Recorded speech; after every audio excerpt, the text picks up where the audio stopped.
पूजा पाल को गद्दार की श्रेणी में देखती हैं? मैं बिल्कुल गद्दार 100% देखती हूँ कि वो गद्दार हैं, क्योंकि उन्होंने समाजवादी पार्टी के साथ गद्दारी की है। उन किस लेवल पर थी और किस लेवल से हमारे भैया ने उनको उठा के विधायक बनाया है, और आज उन्होंने समाजवादी पार्टी के साथ गद्दारी करके भाजपा में जाके, और अभी क्या कर रही है वो गद्दारी तो कर रही है, जबकि निकाली गई थी अगर वो समाजवादी पार्टी से, तो उनको सोचने चाहिए था कि मुझे समाजवादी पार्टी ने विधायक बनाया, उसके बावजूद मैं उनके साथ इस तरह का कर रही हूँ। तो इस तरह की हरकतें वो एकदम गद्दार नहीं है, गद्दार नंबर 1 है।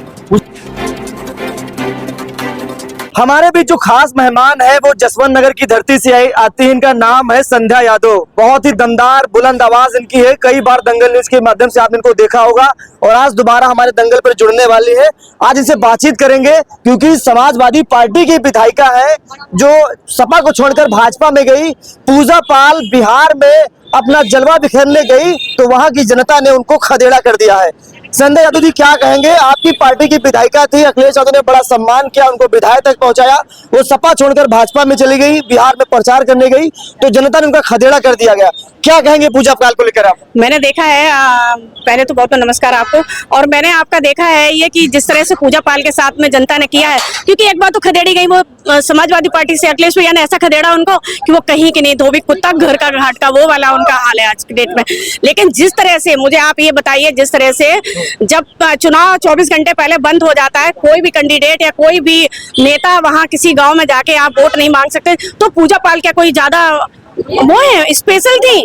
वो आज के टाइम में भाजपा के एजेंट हैं, वो भाजपा के विधायक हैं, जबकि वो अपनी औकात भूल गई हैं कि उनको हमारे राष्ट्रीय अध्यक्ष जी ने उनको विधायक बनाया था, और वो अपनी औकात भूल के आज वो भाजपा में चली गई। उनकी शक्ल देखने लायक थी। मैं तो ये कह रही कि लोगों ने खदेड़ा नहीं भैया, उनको लोगों पीट पीट के निकालते। वो जिस तरह की उनने हरकत की है समाजवादी पार्टी के साथ धोखा करके, आज ये भाजपा में चली गई। आज भी जनता के साथ वो धोखा कर रही है, तो उनको उनकी ये बहुत ही ज्यादा ही तमाम सारे नेता कार्यकर्ताओं ने उनको गद्दार तक कह दिया है। तो आप पूजा पाल को गद्दार की श्रेणी में देखती हैं? मैं बिल्कुल गद्दार 100% देखती हूँ कि वो गद्दार हैं, क्योंकि उन्होंने समाजवादी पार्टी के साथ गद्दारी की है। उन किस लेवल पर थी और किस लेवल से हमारे भैया ने उनको उठा के विधायक बनाया है, और आज उन्होंने समाजवादी पार्टी के साथ गद्दारी करके भाजपा में जाके, और अभी क्या कर रही है वो गद्दारी तो कर रही है, जबकि निकाली गई थी अगर वो समाजवादी पार्टी से, तो उनको सोचने चाहिए था कि मुझे समाजवादी पार्टी ने विधायक बनाया, उसके बावजूद मैं उनके साथ इस तरह का कर रही हूँ। तो इस तरह की हरकतें वो एकदम गद्दार नहीं है, गद्दार नंबर 1 है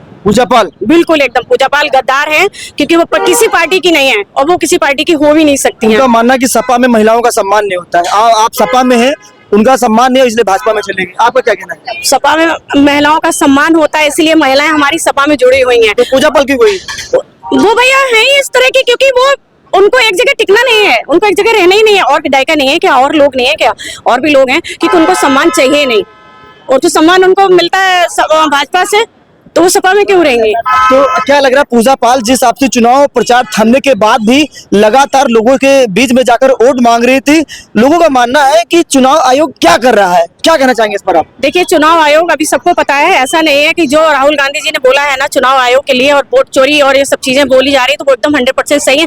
क्योंकि चुनाव आयोग कहीं ना कहीं मुझे ऐसे लग रहा है कि वो भी भाजपा के साथ मिला हुआ है। कभी भी ऐसा नहीं हुआ, हम भी इतने बड़े हो गए, राजनीति देखी है, बचपन से इटावा की राजनीति देखी है मैंने, नेताजी की राजनीति देखी है, तो मैंने तो कभी चुनाव आयोग को इतना सक्रिय नहीं देखा था किसी पार्टी के लिए वो सक्रिय हो रहे हैं। तो चुनाव आयोग का पूरा सहयोग रहता है भारतीय जनता पार्टी के लिए। अच्छा, हाँ, ये मैं आपको बता रही हूँ आपके चैनल के माध्यम से। क्योंकि आप एक बात बताइए, जब हर किसी के लिए एक नियम होता है, तो उनके लिए स्पेशल नियम होता है क्या? जो भाजपा की वो विधायक आजकल बनी फिर पूजा पाल जी, तो वो क्यों गई थी? अच्छा, आप लगातार पॉलिटिक्स में इंटरेस्ट है और आप देख रहे हैं क्या है बिहार की तस्वीरें। आपने देखा होगा कि स्ट्रांग रूम में रखी तमाम सारी ईवीएम की सुरक्षा नहीं हो पा रही, बार बार कैमरे बंद हो जा रहे हैं। और समस्तीपुर में मैंने देखा है कि वहां पर जो ईवीएम से निकली पर्ची गायब है, 4-5 बोरे मिली। ये सब क्या कुछ होने वाला है बिहार में? क्या कुछ होने वाला है? तो ये देखिए, मुझे एक बात की भैया, मैं आपको ये बात बता दूं, ये मैंने भी देखा है। हाँ। कि आप देखिए कि कितना सारा बोरे के बोरे, वो भी सब सारे बोरे पता किसके थे? लांटी छाप के। हाँ। तो आप सोचिए कि ईवीएम में इस तरह की गड़बड़ी लोग कैसे कहते हैं गड़बड़ी होती है? तो गड़बड़ी तो ऐसे ही कहेंगे ना कि जिस तरह से बिहार चुनाव में इन लोगों ने गड़बड़ी करके पूरा लांटी छाप की पूरी पर्चियां निकाल के फेंक दी हैं। तो भाई ये तो उनकी जानी पूछी साजिश है, वो जानी पूछी साजिश कर रहे हैं कि कहीं इनकी आरजेडी की सरकार न बने। लेकिन सरकार बनेगी, जनता जागरूक है, महिलाएं जागरूक हैं, बेरोजगारी की बात होती है, पलायन की बात होती है, शिक्षा की बात होती है, दवाई की बात होती है। तो देखिए सरकार तो बनेगी, चाहे वो कुछ भी कर ले। अखिलेश यादव बिहार गए, पहले उनकी 16 रैलियां थी, बाद में बढ़कर 25 कर दी गई हैं। भाजपा के नेता कह रहे हैं कि अखिलेश यादव बिहार क्या करने जा रहे हैं, उनका वहां कौन जानता है। क्या कहेंगे इस पर आप? अखिलेश यादव मोहताज नहीं है पहचान के, उनको दुनिया जानती है। अखिलेश यादव को कौन नहीं जानता है, और वो क्यों नहीं जाएंगे? उनका पूरा कैबिनेट आ गया वहां, और हमारे खाली अखिलेश भैया इतने भारी हो गए उन पे, तो इतना डर सता रहा है सबको, तो उनको कष्ट हो रहा है कि अखिलेश भैया क्यों आ रहे हैं। वो तो जाएंगे भाई, सपोर्ट करेंगे, क्यों नहीं करेंगे बिहार में। आप बिहार में क्यों जा रहे हो? आप बिहार में जा रहे हो तो वो भी कहीं ना कहीं किसी को सपोर्ट करने जा रहे हैं। हमारे कैंडिडेट वहां लग रहे हैं, अखिलेश यादव बिन दावत में बुलाए चले गए। तो हमारे भी कैंडिडेट हैं भाई, खेसारी लाल है, हमारे अपने हैं भाई बंधु उनके भैया के, और वो तो रिलेशन में, उनको शायद पता नहीं होगा कि अखिलेश भैया के जो भतीजे हैं वो लालू प्रसाद यादव के दामाद हैं। तो भाई रिश्तेदारी में आदमी जाएगा नहीं क्या? रिश्तेदारी के लिए भी तो वोट मांगने जाएगा। हम तो कहें, हम तो पूरा अपनी पार्टी के लिए, कहीं हमारा कोई यादव कैंडिडेट खड़ा हो, मैं तो उसके लिए चली जाऊंगी वोट मांगने। खेसारी लाल आए तो मैदान में है, देखिए नोटिस मिल गया, नगर पालिका ने नोटिस दे दिया।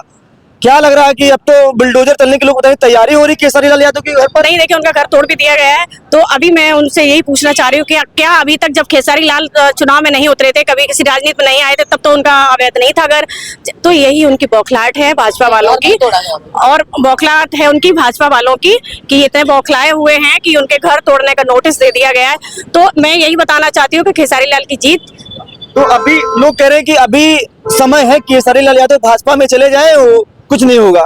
कोई बात नहीं, ऐसे घर उनके लाखों बन जाएंगे, उनके लाखों करोड़, उनकी जनता उनके साथ है, उनके भाई उनके साथ है। अगर लोगों ने, उनके बिहार के लोगों ने ये तक कहा कि करोड़ों जनता उनके साथ है, 1-1 रुपए भी देंगे ना तो कई करोड़ रुपए हो जाएंगे, उनके कई घर बन जाएंगे। केसारी लाल यादव के पर अगर बुलडोजर चलता है तो संध्या यादव मदद करेंगे, कुछ पैसे की मदद क्यों करेंगे? नहीं करेंगे? बिल्कुल करेंगे, ऑफ कोर्स करेंगे भाई, क्यों नहीं करेंगे। मेरे से जो मेरी क्षमता होगी मैं उनकी मदद करूंगी। मैं क्या करूंगी, मेरे जैसी कितनी बहनें, मेरे जैसे कितने भाई उनकी मदद करेंगे।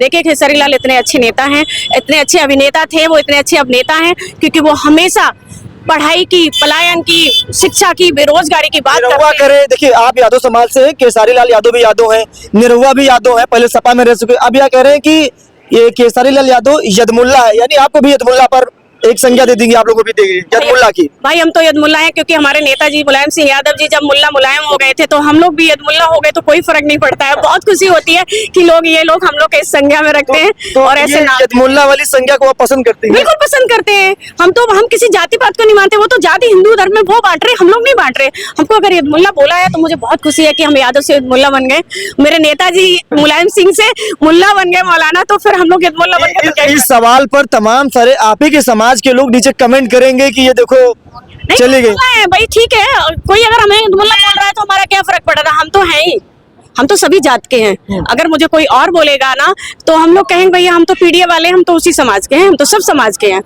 तो कोई फर्क थोड़ा ना पड़ता है। खेसारी लाल जैसे व्यक्ति के लिए जो बोला गया है ना, वो बहुत अच्छे अभिनेता हैं, और वो जो उनके भाजपा वाले हैं चार नचनिया गवनिया और क्या क्या जो बोल रहे हैं वो, तो वो अपने अंदर पहले देखें, उसके बाद में वो किसी को बोले। ठीक है, बहुत बहुत शुक्रिया। देखिए इटावा की धरती से आती, नाम है संध्या यादव, नाम ब्रांड है क्योंकि कई बार हमने इनको अपने चैनल के माध्यम से दिखाया, लोग उनको बहुत देखना पसंद करते हैं। क्या लग रहा है कि इस बार बिहार में क्या होगा? सभी की जुबान पर है कि इस बार बिहार में क्या होगा। आज 11 तारीख है, 14 तारीख को भविष्य खुलेगा, किस पर कौन मुख्यमंत्री बनेगा ये तो आने वाले वक्त में पता चलेगा। इस